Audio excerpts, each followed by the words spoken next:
Boa noite, irmãos, a paz do Senhor, amém? Glória a Deus por esse momento especial, festivo, principalmente festivo no céu, né? A palavra de Deus diz no livro de Lucas que a grande festa no céu, quando um só pecador se arrepende, né? Imagina como está os céus nesse momento, amém? Você quer que Deus tenha uma palavra para a tua vida nessa noite, amém? No Deus que fala, um Deus de perto, um Deus ativo, né? Funcional, um Deus presente. Se você crê, Deus tem uma palavra para a tua vida nessa noite, amém? Abra sua Bíblia comigo no livro de Juízes. Livro de Juízes, capítulo de número 6.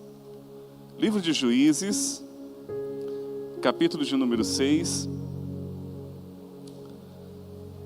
A partir do verso de número 12 do livro de Juízes, capítulo de número 6, a partir do verso de número 12. Mesmo assentado como você está, mas com toda reverência, com todo temor diante de Deus, para que você acompanhe a leitura. Capítulo 6 do livro de Juízes, a partir do verso de número 12. De Juízes 6.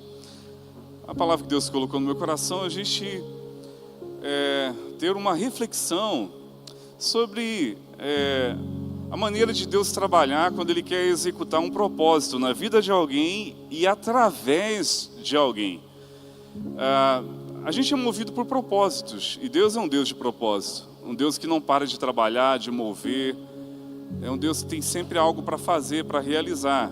E a gente, servindo a Deus, que tem temor de Deus, tem que ter esse tipo de mentalidade de que Deus tem sempre algo para fazer em nós e através de nós, né? E essa foi uma experiência, um personagem que Deus colocou para que a gente refletisse. Capítulo 6, verso 12 diz assim: O anjo do Senhor apareceu a Gideão e disse: Homem valente, o Senhor está com você. Gideão respondeu: meu Senhor, se o Senhor está conosco, por que aconteceu tudo isso com o meu povo? E onde foram parar todos os milagres que os nossos pais contaram, como os que aconteceram quando o Senhor libertou Israel do Egito? Porém agora o Senhor deixou o meu povo desamparado, entregue ao domínio do destruidor dos midianitas.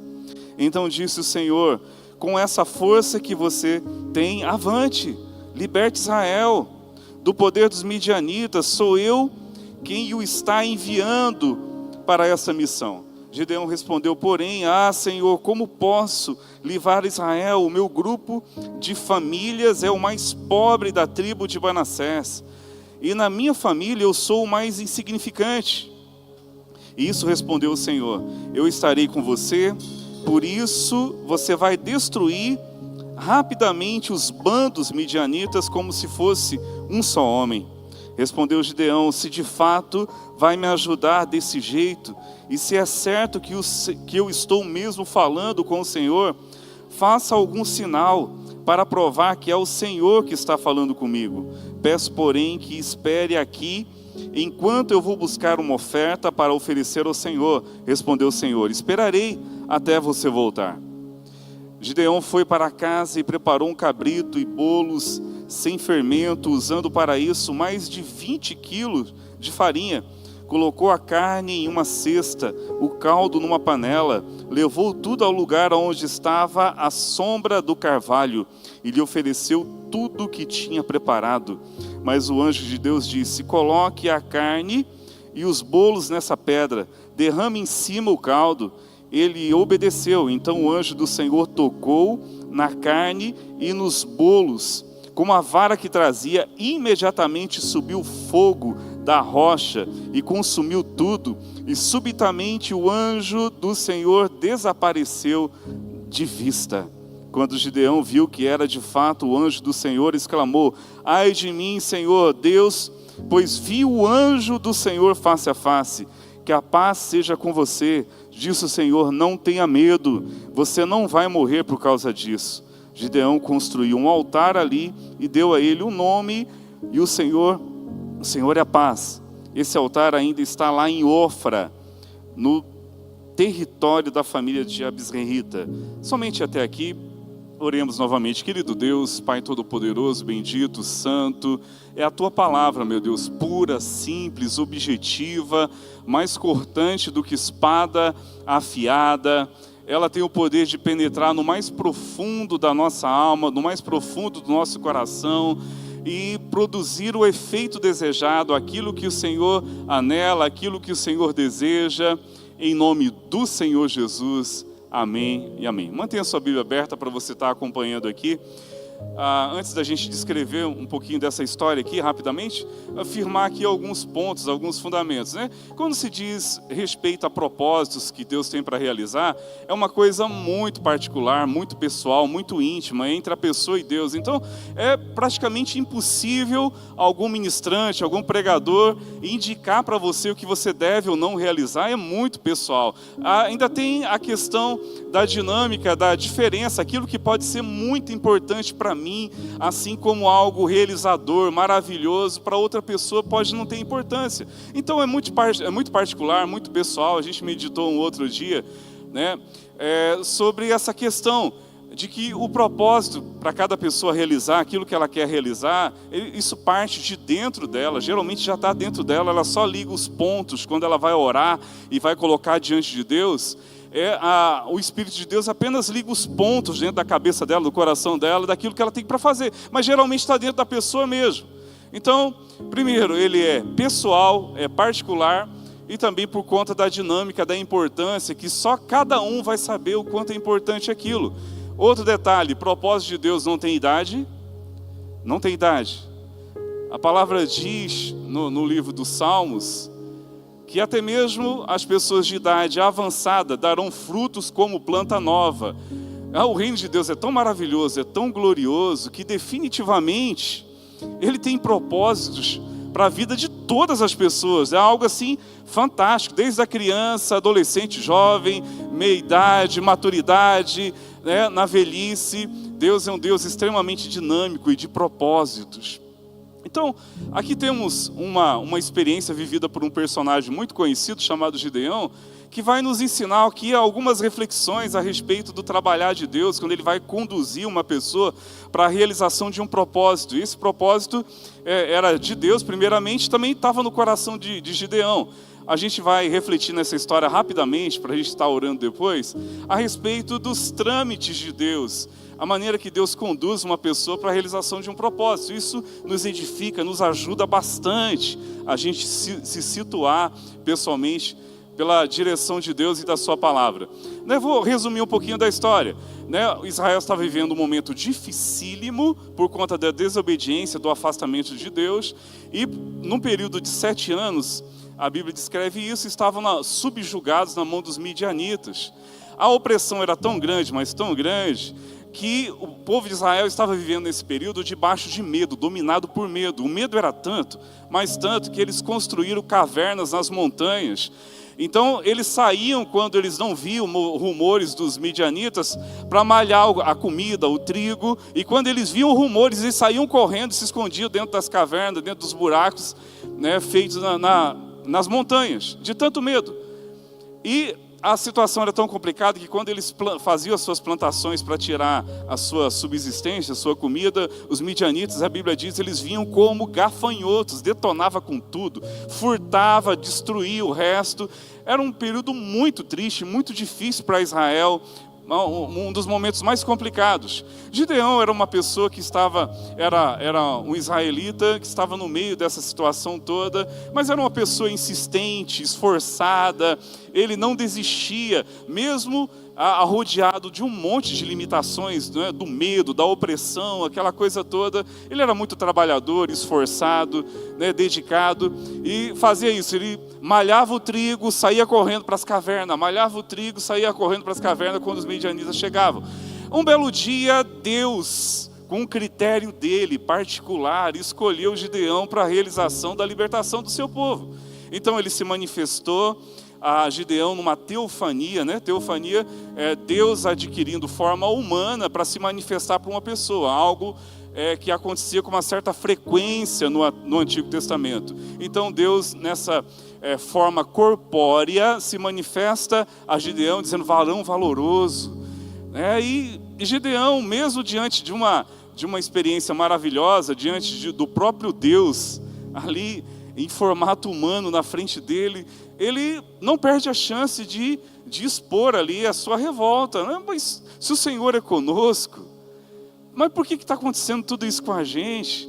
Fica claro que ele era uma pessoa inconformada com a situação, né? Fica claro. Por que o Senhor permitiu, se o Senhor é conosco mesmo, permitiu que isso acontecesse com a gente? Aí Deus fala para ele: rapaz, vai, é você, vai nessa tua força, quem vai libertar é você.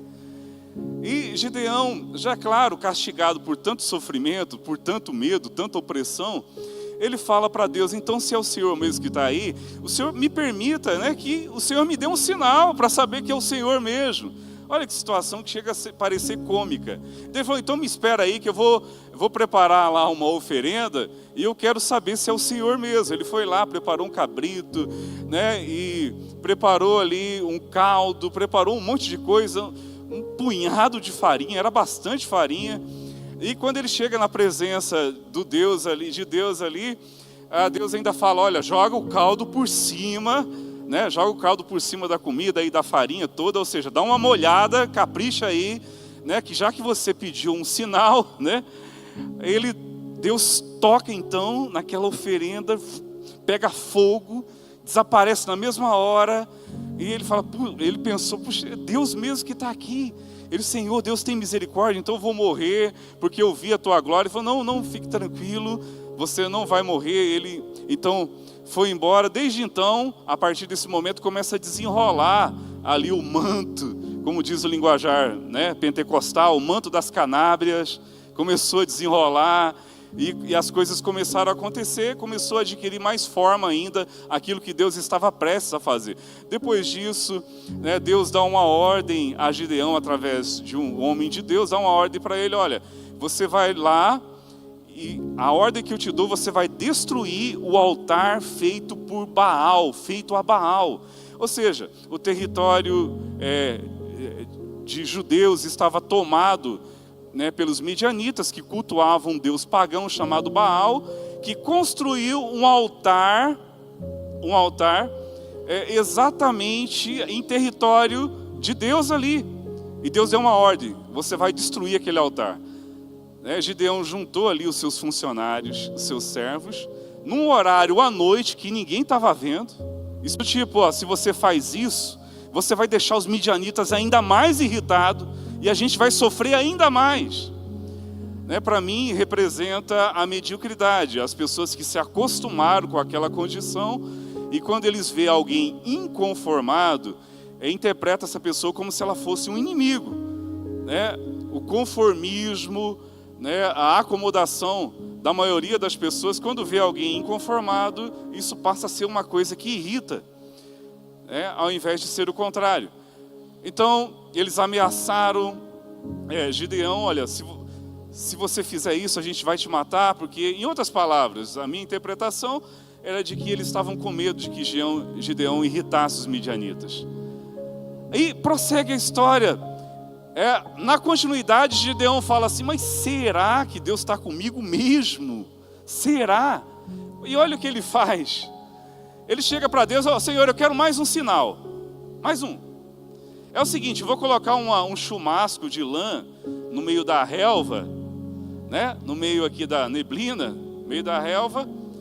Se esse chumasco de lã amanhecer seco e o resto tudo molhado, eu vou acreditar que o Senhor está comigo. O curioso é que Deus, entre aspas, embarcou, né, nessa neura de Gideão. E falou: faça isso então. O que aconteceu? Amanheceu o dia, o chumasco seco, o resto molhado. E Gideão estava com tanto medo que pediu mais um sinal: Senhor, me dá só mais um sinal, se o Senhor está com a gente mesmo. Aí ele fez o contrário. Olha, que amanhã cedo, só o chumasco esteja molhado e o resto tudo seco. E Deus foi lá e fez. Depois disso, foi desenrolando a história, Gideão foi perdendo o medo, foi adquirindo a personalidade adequada para a realização desse feito, que não era qualquer coisa. Deus estava preparando nele um libertador, nada mais, nada menos. Ele juntou 300 soldados depois, e foi grande o livramento. Ele realmente, Deus executou o plano na vida de Gideão ali. Gente, aqui algumas reflexões bem rápidas sobre como que Deus conduz o trabalhar dele na nossa vida. É óbvio, a gente está falando de um contexto do Antigo Testamento, que a gente vê textos aqui assustador. Puxa vida, nos nossos dias não tem esse negócio de colocar ali uma oferenda e Deus manifestar com fogo, essas coisas extraordinárias e tal. Dá um susto até quem diga, da dificuldade de se usar textos do Antigo Testamento como lições de vida para hoje. Devido à enormidade da diferença do Antigo Testamento para hoje. Realmente é muito diferente. Mas a pessoa atenta, estudiosa, vai descobrir que Deus trabalha com princípios, Deus trabalha com fundamentos, Deus trabalha com valores. E no que diz respeito a fundamentos, valores, princípios, é sempre a mesma coisa, dos tempos antigos como para hoje, sempre a mesma coisa, tá? Então, a primeira reflexão aqui, acompanhe comigo no verso de número 14. A primeira reflexão em relação ao trabalhar de Deus na nossa vida é a execução de um propósito. Então disse o Senhor: com essa força que você tem, avante, liberte Israel do poder dos midianitas. Sou eu quem está enviando para essa missão. Olha, toda a realização de Deus na nossa vida é feita pela graça divina. E é uma notícia maravilhosa. Nunca vai ser por méritos nossos, nunca vai ser pelo nosso próprio heroísmo, nunca vai ser pelas nossas próprias virtudes.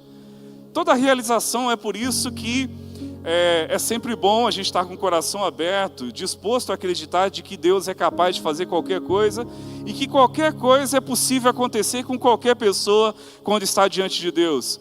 No entanto, fica claro uma coisa aqui, gente, apesar de que toda a realização vem pela graça de Deus. Graça de Deus é favor imerecido. Mas o verso 14 deixa claro que quando Deus fala com Gideão, ele destaca uma coisa, ele diz assim: varão valoroso. Em algumas traduções está desse jeito: varão valoroso, vai nessa tua força. Ele chega dizendo isso para Gideão. Fica claro que Gideão tinha algumas virtudes pessoais, particulares, que Deus estava observando e que Deus certamente usou como ponto de partida para a realização da sua obra no coração de Gideão. Eu destaco aqui, por exemplo, a iniciativa de ser uma pessoa insistente, uma pessoa ativa, uma pessoa de iniciativa. Deus observou essas virtudes em Gideão e usou essas virtudes como material, como ponto de partida para a realização desse propósito. Ele usou isso. Então, fica claro para mim a lição de vida que eu tiro aqui, que Deus observa a nossa realidade particular, o nosso coração, nossa mente, o nosso contexto, e Ele observa valores em nós, valores que Ele usa como ponto de partida, como por exemplo, uma pessoa que tem um coração tendencioso à inconformidade, aquela pessoa que não deixa de ser sonhadora, aquela pessoa que não deixa de desejar progredir, desejar avançar. É esse tipo de pessoa que Deus procura para realizar propósitos. Deus procura inconformados, Deus procura pessoas que têm o desejo de que as circunstâncias mudem, pessoas que não param de sonhar, pessoas que não param de desejar libertação, desejar superação, desejar conquistas. Esse elemento Deus tem que encontrar no teu coração, senão não tem jeito, amigo, senão não dá. E procurar pessoas com o coração inconformados, pessoas que querem, pessoas que desejam, pessoas que sonham. Essa contrapartida Deus tem que encontrar em nós. Fica difícil dele realizar qualquer coisa que você não deseja. Fica praticamente impossível de Deus realizar qualquer coisa que você não queira, que você não deseje intensamente, que você não demonstre através do teu comportamento, iniciativa, algum tipo de valentia. Foi por isso que Deus disse a Gideão: varão valoroso, vai nessa tua força. É óbvio que a força que Gideão tinha não era suficiente, não era. Mas aí é que está, irmão, a graça divina sempre completa. Não é suficiente, mas a graça de Deus cirurgicamente completa. Mas esse ponto de partida tem que ter. Quantas pessoas desejam que Deus realize na sua vida e através da sua vida propósitos e planos? Levante a sua mão. Você deseja isso? Vou dizer aqui profeticamente, então se prepare para o que Deus vai executar aí nesse ano. Em nome de Jesus, você crê nisso? Creia nisso. Creia nisso. Aleluia. Deus procura pessoas inconformadas. Deus procura pessoas que não se rendem. Deus procura pessoas que não deixam a chama do desejo de lutar cessar, apagar no coração. Pessoas que não se entregam, pessoas que não se rendem. Esse ponto de partida Deus precisa encontrar no coração, no nosso coração. A outra reflexão aqui, verso 15. Gideão respondeu: porém, Senhor, como posso livrar Israel? O meu grupo de família é o mais pobre da tribo de Manassés, e na minha família eu sou o mais insignificante. Verso 16, e respondeu o Senhor: eu estarei com você. Por isso você vai destruir rapidamente os bandos midianitas. Imediatamente, quando o anjo do Senhor disse a ele: é você quem vai libertar, a primeira reação dele foi de olhar para si mesmo e duvidar. Mas isso é natural. Isso é natural. Eu passo até usar como critério de que uma pessoa está realmente preparada para Deus fazer alguma coisa na vida dela, é justamente quando ela se sente incapaz.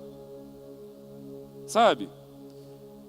Quando uma pessoa se acha exatamente pronta, né? Para começar a frase já não começa bem, né? Se acha, né? Já. Mas eu acredito que é um critério ao contrário. A consciência das suas limitações, fragilidades, medos, temores.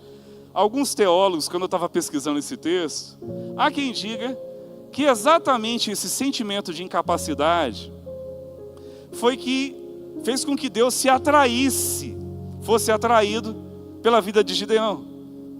Sentimento de incapacidade mostra que uma pessoa está pronta para depender de Deus, para ser dependente de Deus. Então, se toda vez que alguém propôs, ou a vida propôs para você um desafio, e você se sentiu pequeno comparado a esse desafio, não entenda esse sentimento como um mau sinal, não. Em nome de Jesus, é normal a gente se assustar. Se você se assustou, o sentimento é legítimo. E pode ter certeza que esse susto não vai ser o impedimento para que Deus realize essa obra. O fato de você se sentir pequeno diante de um desafio não vai ser o impedimento para que Deus realize essa obra. Deus diz a você nessa noite: o seu sentimento de incapacidade vai ser completo pela presença dEle, pela glória dEle. Então essa reação para mim é sadia. E Abraão disse isso para ele. Gideão disse isso para ele. Já estou colocando até Abraão aqui na história, né? Disse isso para ele: minha família é a menor, a mais pobre, minha família é a mais pequena, como poderei eu fazer isso? Isso ele disse, né? Estando diante do próprio Deus, pessoalmente ali, né? Aí nos remete a várias reflexões. Há quem diga também que isso é uma expressão de complexo de inferioridade. Eu honestamente acho meio exagerado Mas acho meio exagerado. Quem não se sentiria assim depois de 7 anos de opressão, de escravidão, de sofrimento, de dor? Mas não está de todo errado o raciocínio.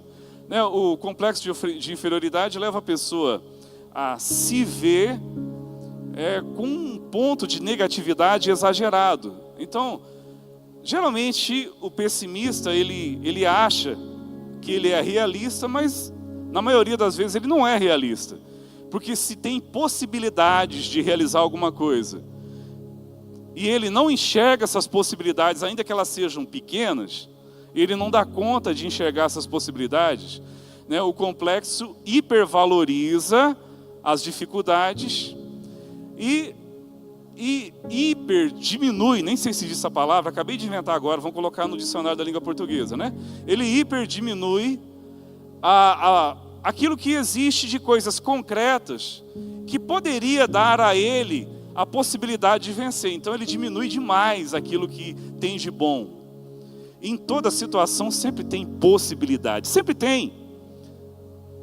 Mas o complexo impede, hipervaloriza as dificuldades e coloca um valor exagerado, ou menor demais nas possibilidades. Ele ignora o que ele tem de bom nele. Deus estava vendo algo de bom nele. Estava vendo. Eu sei que tu és valoroso. Eu sei que essa tua força é que vai libertar o teu povo. Deus já estava vendo isso nele. Deus estava vendo. E Deus já havia concluído que ele tinha os elementos necessários para realizar aquela obra. Que ele tinha. Olha, uma boa notícia para todos nós. Quando Deus desperta no seu coração, na sua mente, um propósito, Deus não erra o endereço. Ele sabe para quem Ele está distribuindo os propósitos. Ele sabe com o que contar em você e com aquilo que Ele não pode contar em você. Conhece suas limitações e suas virtudes. Então, quando Ele coloca um propósito no teu caminho, guarde isso no seu coração para você não esquecer jamais. Deus não erra o endereço. Inclusive, quando Deus coloca algo para alguém realizar, Ele já está levando em consideração a sua condição pessoal naquele momento e está levando em consideração aonde você pode chegar também. Essa visão a gente não consegue ter. A gente consegue ter uma visão de como a gente está agora, mas a gente não consegue vislumbrar aonde a gente poderia chegar, e só Deus. Então a mensagem é simples: se em alguma situação, algum desafio te levou a duvidar de si mesmo, não tem problema. Se você não confia em si mesmo, confie em Deus, que isso vai ser suficiente. Ele não erra o endereço, e quando Ele coloca um propósito na tua vida, Ele já está levando em consideração quem você é e quem você vai se tornar. Quantos entendem o que eu estou dizendo? Deus enxerga lá na frente aquilo que você pode ser desenvolvido em você. Deus foi trabalhando em Gideão e desenvolveu um gigante de um líder. Era uma pessoa temerosa, cheia de medos, que não fazia a menor ideia de onde ele poderia chegar, mas Deus, quando chama ele, quando coloca um propósito diante dele, estava enxergando o gigante que Gideão ia se tornar lá na frente. E é óbvio que Gideão não podia ter essa visão, só Deus. É por isso que o recurso da fé, da presença de Deus, da comunhão em Deus, da confiança em Deus, sempre vai ser o melhor de todos os recursos, a melhor de todas as fontes. Porque se em algum momento faltar confiança sua em você mesmo, para Deus realizar a grande obra dele, Ele não precisa nem da tua confiança em si mesmo. Confia nele, já vai ser suficiente. Confia nele. Ele sabe o que está fazendo. Ele sabe para onde está conduzindo a sua vida. Ele sabe o que Ele tem para você. Se faltar confiança em você, então confia nele. Isso vai ser suficiente para que Ele realize a obra dele na sua vida. Vai ser suficiente. Aleluia. Sempre aprendi a minha vida toda, desde o início da conversão, de que a pessoa que tem que ter sonhos, tem que sonhar grande, não sei o que e tal, para que Deus realize coisas grandes. Eu sempre usava esse conceito megalomaníaco, e conceito que tem uma outra palavra que está me fugindo aqui agora, triunfalista. É uma ideia perigosa e que pode não ser muito saudável. Você tem que sonhar grande, você tem que pensar grande. É um conceito que não é muito legal, é inseguro. A gente está meio que se pilhando na nossa própria energia pessoal, física. Isso é uma zona perigosa. A Bíblia nos ensina que somos frágeis, pecadores, limitados. Porém, nada disso é empecilho para Deus realizar sempre coisas grandes. Nada disso é empecilho. Mas a lição que fica aqui com Gideão, que quando essa confiança toda faltar, a graça divina vai completar. Que mesmo nos dias em que o teu emocional não estiver legal, a graça de Deus vai estar presente para completar. E nada disso vai impedir que a obra de Deus aconteça. Nada disso vai impedir. Com Deus é assim. Nem pensamentos megalomaníacos, e o contrário também não é certo. A mediocridade. O que é mediocridade? É a pessoa que se entrega. É a pessoa... como o próprio nome está dizendo, medíocre, que não tem perspectivas, não tem sonhos, não tem ideais, nem uma coisa e nem outra, nem ser medíocre e nem megalomaníaco. A oração daquele que serve a Deus tem que ser o seguinte: aquilo que o Senhor tem para mim, nem mais e nem menos, eu quero que o Senhor realize. Pronto, você não precisa nem de um e nem de outro, nem de mediocridade e nem de megalomania. Só precisa dizer: Senhor Deus, realiza em mim aquilo que o Senhor tem para mim. Que aquilo que Deus tem para você sempre é perfeito, e você sempre vai dar conta. Amém? A outra lição de vida, verso 18. Olha o que a Bíblia diz, uma outra característica do próprio Gideão. Como diz o verso: peço, porém, que me espere aqui, o quanto eu vou buscar essa oferta. E o Senhor falou: eu vou esperar, Lembra quando a gente descreveu no início, que ele buscou aquela grande oferenda, um cabrito, um monte de farinha, caldo, e Deus sumiu.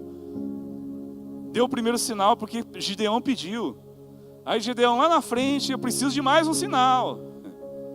E Deus cumpriu. E Gideão falou assim: olha, eu preciso de mais outro sinal. Se você já se sentiu medroso, em dúvida diante de um propósito, é só lembrar de Gideão que você sara. Você sara rapidinho. Pensa num cidadão inseguro. Mas aqui aparece outra virtude. Resolveu enfrentar seus medos. Resolveu. E outra notícia mais interessante ainda: Deus embalou na neura dele. Pediu um sinal, Deus deu. Pediu outro, Deus deu. Pediu outro, Deus deu. Que coisa curiosa. Estava cheio de medos, de dúvidas, de incertezas. Só que resolveu enfrentar essas incertezas. Resolveu não desistir. Resolveu ir para cima. E Deus entende. Deus entende. E Deus não desconsiderou. Olha a lição que fica. Deus não se sentiu ofendido, está descrendo da minha palavra, está desacreditando de mim. Não. Deus foi respondendo os seus sinais, foi respondendo. Até que ele foi vencendo tudo aquilo, levando Gideão a vencer, a ser trabalhado, o seu emocional, o seu espiritual, o seu psicológico, era tudo um pacote ali, até se tornar uma pessoa segura lá na frente, uma pessoa sólida, um baita de um líder, se tornou um líder gigante lá na frente. Se você ler a continuidade da história, vai ver que é uma história muito linda. Olha só, enfrente seus medos, não se acomode, não se conforme, enfrente, coloque diante de Deus em oração, peça desafios a Deus, peça sinais a Deus, peça a direção dEle, não ceda. Se o propósito te assustou, não recue, não ceda, enfrente seus medos, que Deus vai continuar com você, vai trabalhar em você o necessário para que o propósito dele aconteça. Para a gente finalizar, a última reflexão, verso de número 16, olha o que a palavra de Deus diz, o capítulo 6. A isso respondeu o Senhor: eu estarei com você, por isso você vai destruir rapidamente os bandos midianitas, como se fosse um só homem. Não sei quanto a você, mas por mim já passou na minha cabeça, quando a gente vai ler algum texto do Antigo Testamento, em que há manifestações sobrenaturais, gloriosas. Me lembra a experiência de Elias, que orou, o fogo dos céus desceu e tal, consumiu holocaustos, e experiências de curas, coisas sobrenaturais, manifestações de teofania, e anjos que apareceram, e tal. Às vezes dá até aquela impressão, até contrária, do tipo assim, parece que o nosso tempo é diferente, parece que não acontece, parece que a nossa fé, a nossa realidade espiritual está tão distante, tão longe dessa realidade do Antigo Testamento e tal. E tem até pessoas que buscam isso em oração, pedindo exatamente essas manifestações fantásticas, assim, a nível de Steven Spielberg, né? Do Antigo Testamento. Eu queria que tivesse hoje em dia, e tal. Mas para pensar uma coisa, o verso 13, ele diz assim: se o Senhor é conosco, por que nos adveio todas essas coisas? Ou seja, todo esse trabalho de Deus, de manifestações sobrenaturais, de sumir o holocausto, de sumir lá da lã, amanhecer seca, o resto tudo molhado, ou seja, a própria natureza na sua gigantesca proporção, servir de sinal e tal. Agora, todo esse trabalho que Deus teve e se deu para confirmar a Gideão, tinha um propósito só: o holocausto que se consumiu pelo fogo, o chumasco de algodão, toda aquela coisa tinha só um propósito, só um: responder o que Gideão perguntou no verso de número 13. Ah, meu Senhor, se o Senhor está conosco, por que aconteceu tudo isso? Gideão queria uma coisa só. No Antigo Testamento, gente, a manifestação da presença de Deus era um evento. Geralmente acontecia uma vez por ano, no tabernáculo, quando manifestava no Santo dos Santos. E se o sacerdote estivesse irregular, ele era fulminado ali. As pessoas, para terem uma experiência de contemplar a presença de Deus, uma vez por ano elas tinham que ir até o tabernáculo, se deslocar até o tabernáculo, para que Deus se manifestasse e elas pudessem desfrutar um pouquinho ali da presença de Deus. Quando acontecia com algum personagem especial, Gideão, Abraão, Moisés, Jacó, foram personagens especiais que tiveram experiências extraordinárias, Elias, Eliseu e assim por diante. Quando manifestava para eles, a presença de Deus era um evento, algo que acontecia só naquele momento. Deus executava o que tinha que executar e se retirava. Gente, olha o que acontece no Novo Testamento. A profecia do profeta Isaías, capítulo 9 do livro do profeta Isaías. E ele será Conselheiro, Príncipe da Paz, Emanuel, o Deus conosco. O Deus conosco. Aí, o que aconteceu? Depois disso, o Deus que quando se manifestava as pessoas morriam, se fez carne.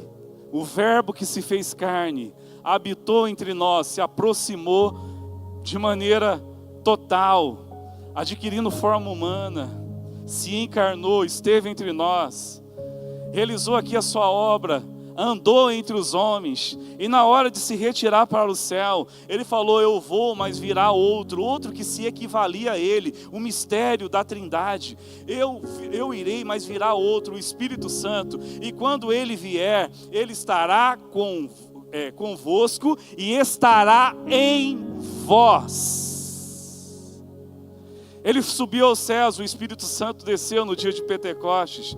E de acordo com a palavra de Deus, no livro de 1 Coríntios 6,16, diz assim: não sabeis vós que sois templo de Deus e que o Espírito de Deus habita em vocês? Depois, no livro de Gálatas, Paulo vai dizer o seguinte: não sou mais eu quem vive, mas Cristo vive em mim. A vida que agora tenho, eu tenho nele, porque ele vive em mim. Se você acha que o Antigo Testamento tinha mais privilégio do que nós, não entendeu a Bíblia ainda, na boa, ainda não entendeu o Evangelho. Esse acesso que você tem quando você está sozinho no seu quarto, e você dobra os seus joelhos, e você diz: Espírito Santo de Deus que habita em mim, eu quero sentir o teu gozo, o teu mover, a tua presença, e a glória de Deus te toma lá dentro do quarto, e você se sente tão alegre, tão feliz, porque você consegue com os seus sentidos, com o teu espírito, perceber que você não está sozinho naquele quarto. Quantos já tiveram essa sensação? Esse privilégio, nenhum personagem do Antigo Testamento teve, nem Elias, nem Moisés, nem Jacó, nem Gideão, nenhum deles tiveram. Eles tiveram lapsos, eventos, momentos. Agora, a presença de Deus permanente eles não tiveram. Gideão só queria uma coisa: para mim, embarcar nessa missão que o Senhor está me dando, eu quero uma garantia, e eu quero ter certeza que tu vai estar comigo. Irmão, se Deus te usou, te mostrou um propósito, quero te dizer uma coisa: o Deus conosco está em você. Você já pode ter a certeza que pode embarcar nessa e saber que Ele está contigo, que Ele é contigo, que Ele vai estar contigo e vai te conduzir a essa realização em nome do Senhor Jesus. Não precisa estar pedindo nenhum tipo de sinal extraordinário. O seu sinal você já tem. Quando você dobra os seus joelhos e se sente na presença de Deus e percebe a presença dEle, o Deus conosco já confirmou que Ele está com você e vai continuar com você. Vamos colocar em pé nesse momento. Aleluia.